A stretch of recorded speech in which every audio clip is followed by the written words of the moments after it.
Chapter 27. The Choice.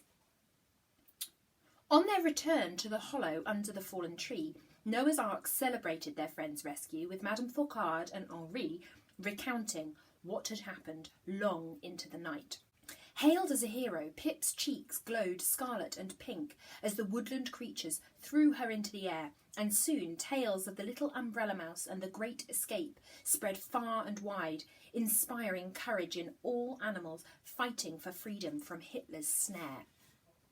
Reunited with the umbrella, Pip felt a great cold struggle she had not experienced before. In the beginning, all that mattered was that she and the umbrella reached Gignees, just like Mama and Papa had wanted. But now, it wasn't so simple. Not only had the war taken everything from her, it had changed everything she knew.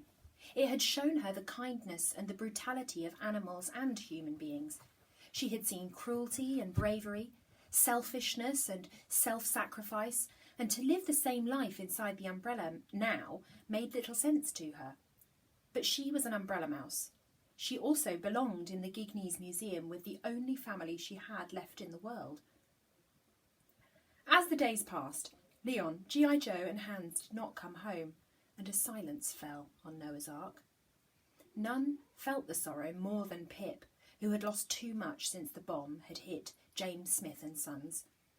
Without Hans, she had never felt more alone, and the journey to the Umbrella Museum seemed impossible.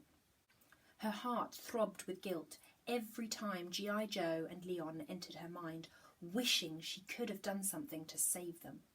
To leave Noah's Ark and travel to Gignees now felt like a betrayal.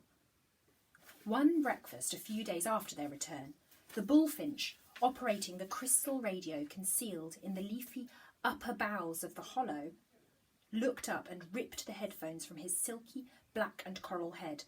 "Madame Fargher," he cried, urgently fluttering to the ground and handing the hedgehog a scribbled note. "I have an important message from Bernard Booth." "Let me see," Madame Fargher said, poring over the message with twinkling eyes. "C'est sensationnel," she smiled broadly. "Our umbrella mouse is being awarded the George Cross for acts of the most conspicuous courage in circumstances of extreme danger." A little cry of delight echoed from the woodland creatures, and clapping their feathers and paws together, they turned to the little mouse, with pride glimmering across their faces. Warmth spread over Pip's fur as she looked at her new friends, recognising the flame for freedom burning inside them and knowing only capture or death could tear them apart. She still couldn't believe that Hans, Leon and G.I. Joe were really gone, and gazing at the umbrella she felt the right decision thump in her heart. "Madame Fargher," Pip said, stepping away from the umbrella, "I want to stay with Noah's Ark and fight with you until the end of the war." "But what about your umbrella, ma petite chérie?" Madame Fargher said, blinking with surprise.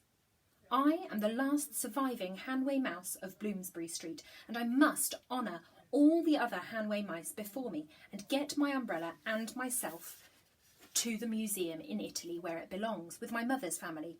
But I owe it to all future umbrella mice to fight so that they can live in a free world, and I can't leave you when I know I can help end the war that's taken Hans, Leon and G.I. Joe from us." "You are forgetting something, chérie," Madame Fargher said, wrapping her paw around Pip's shoulders and drawing her close. "We are your family too, and we must not lose hope that our friends will find their way back. It was a terrible night we will never forget, and you showed great courage. We'll need it more than ever if we're going to win this war. I know they were very proud of you, as are we." The woodland creatures nodded in agreement. "Of course, after everything you have done for us," the hedgehog continued, "we will help you get to Italy whenever you wish. I promise we will never risk the umbrella's safety, and after we win the war, we will take you to Gignees with victory ringing in our ears. And the Allied armies are moving fast. We do not think it will be much longer before we battle for Paris and free her from the Axis snare. Then all roads lead straight to Berlin and Hitler will fall.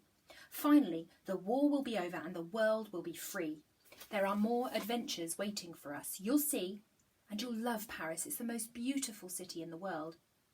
But we don't know who will win the war. You must have faith that good will triumph, ma petite chérie. Otherwise, what are you fighting for? Pip looked into the faces of Noah's Ark, and every creature smiled.